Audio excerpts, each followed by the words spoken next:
Welcome to ABC campus. आज हम negotiable instruments act 1881 में बैंक ड्राफ्ट के बारे में पढ़ेंगे। सेक्शन 131 ए है और सिंपली इस सेक्शन के अंदर तो ये मेंशन है कि the rules relating to payment of cheque are also relevant to bank draft as if the draft were a cheque. यानी बैंक ड्राफ्ट के ऊपर और चेक के ऊपर सेम रूल्स अप्लाई होंगे निगोशिएबल इंस्ट्रूमेंट्स एक्ट के, सेम वे में इनकी पेमेंट होगी। तो लॉ के अंदर बस इतनी बात मेंशन है, बाकी जो चीज़ मेंशन नहीं है। लेकिन ऑब्वियसली हमें अंडरस्टैंड करना है कि एक चेक में और एक बैंक ड्राफ्ट में फ़र्क क्या होता है। तो bank draft is an order, typically इसको पे ऑर्डर भी कहा जाता है। वैसे पे ऑर्डर और डिमांड ड्राफ्ट में थोड़े से डिफरेंसेस होते हैं, लेकिन यहाँ पर हम जब बैंक ड्राफ्ट का कॉन्सेप्ट डिस्कस कर रहे हैं तो उन डिफरेंसेस में जाने की हमें ज़रूरत नहीं है। So bank draft is an order issued by one bank on another bank or on its own branch। कि एक बैंक से दूसरे बैंक में भी पेमेंट हो सकती है और एक बैंक की किसी दूसरी ब्रांच में भी पेमेंट हो सकती है। On its own branch instructing it to pay a specified sum of money, यानी सर्टन सम ऑफ मनी होनी चाहिए, टू अ स्पेसिफाइड पर्सन, यानी स्पेसिफिक पर्सन का नाम मेंशन होगा, और हिज ऑर्डर। तो ये यानी बेयरर इंस्ट्रूमेंट नहीं होता, ये एक प्रॉपरली ऑर्डर इंस्ट्रूमेंट होता है। पहली बात तो ये क्लियर हो गई। अब बैंक ड्राफ्ट को अगर हम चेक के साथ कंपैरिजन करें तो चेक जैसी ही सारी चीज़ें होती हैं, सिमिलर होता है। लेकिन डिफरेंसेस क्या होते हैं? तो 3 डिफरेंसेस हैं। नंबर 1 ये कि ये एक बैंक ने किसी और बैंक पर या अपनी ब्रांच पर ड्रॉ किया होता है। चेक तो ये होता है ना कि एक इंडिविजुअल ने किसी और इंडिविजुअल पे किया हुआ है। ये बैंक टू बैंक टाइप का एक चेक होता है। ये पेएबल टू बेयरर नहीं हो सकता, यानी पेएबल टू ऑर्डर होगा, और इसकी पेमेंट जो है वो इजीली स्टॉप नहीं की जा सकती। चेक में तो ये है ना कि अगर आपने चेक इशू भी कर दिया और बाद में आप अपने बैंक को इंस्ट्रक्शन इशू कर देते हैं कि भाई इस चेक की पेमेंट ना करें, तो बैंक नहीं करेगा।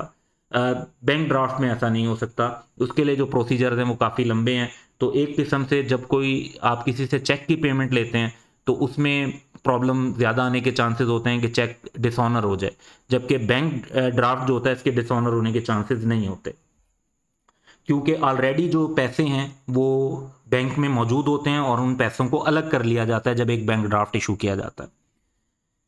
तो हम एक एग्जांपल लेते हैं कि प्रैक्टिकली बैंक ड्राफ्ट को कैसे यूज किया जाता है। Adeel made a deal to buy a plot of land, the seller required payment by bank draft. तो उसने कहा, सेलर ने कहा कि जी मुझे तो पैसे चेक से नहीं चाहिए, बाय बैंक ड्राफ्ट चाहिए। तो अब प्रोसीजर क्या होगा? अदील को क्या करना होगा? Adeel went to his banker and applied for a bank draft and provided details. कुछ बैंक फ्री ऑफ कॉस्ट भी बैंक ड्राफ्ट बना देते हैं, कुछ बैंक इसके चार्जेस भी लेते हैं। तो वो हर बैंक का जो अपना शेड्यूल ऑफ चार्जेस होता है उसके हिसाब से।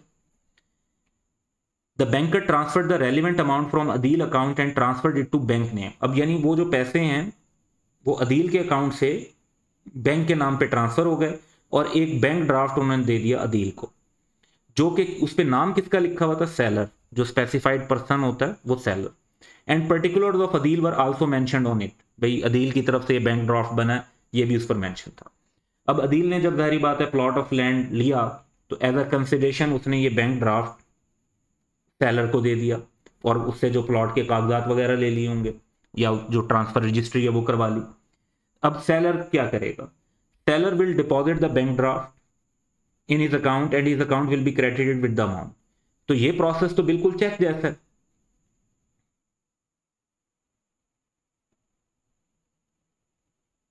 तो डिफरेंस क्या है? डिफरेंस ये है कि payment is more secure for seller, because bank draft जो है वो डिसऑनर नहीं हो सकता। चेक तो डिसऑनर हो सकता है, चेक इशू किया, बाद में अकाउंट में उतने पैसे नहीं थे, चेक की पेमेंट नहीं हो सकेगी। लेकिन बैंक ड्राफ्ट में क्योंकि क्लाइंट के अकाउंट से बैंक अपने नाम पे पैसे पहले ही ट्रांसफर कर लेता है, तो बैंक ड्राफ्ट डिसऑनर नहीं होता like cheque due to insufficient fund, और इस वजह से इसकी पेमेंट सेलर के लिए बहुत ज़्यादा सिक्योर होती है।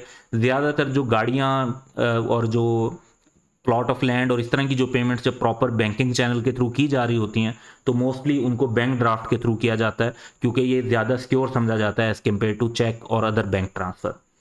तो ये कॉन्सेप्ट हमें बैंक ड्राफ्ट का भी अपने जहन में रखना है। जब हम bill of exchange, promissory note और चेक के बारे में पढ़ रहे हैं तो बैंक ड्राफ्ट की भी अंडरस्टैंडिंग होनी चाहिए। प्रैक्टिकली ये भी काफ़ी कॉमन है एज अ पेमेंट मैकेनिज्म कि इसको यूज़ किया जाए। That's all for today.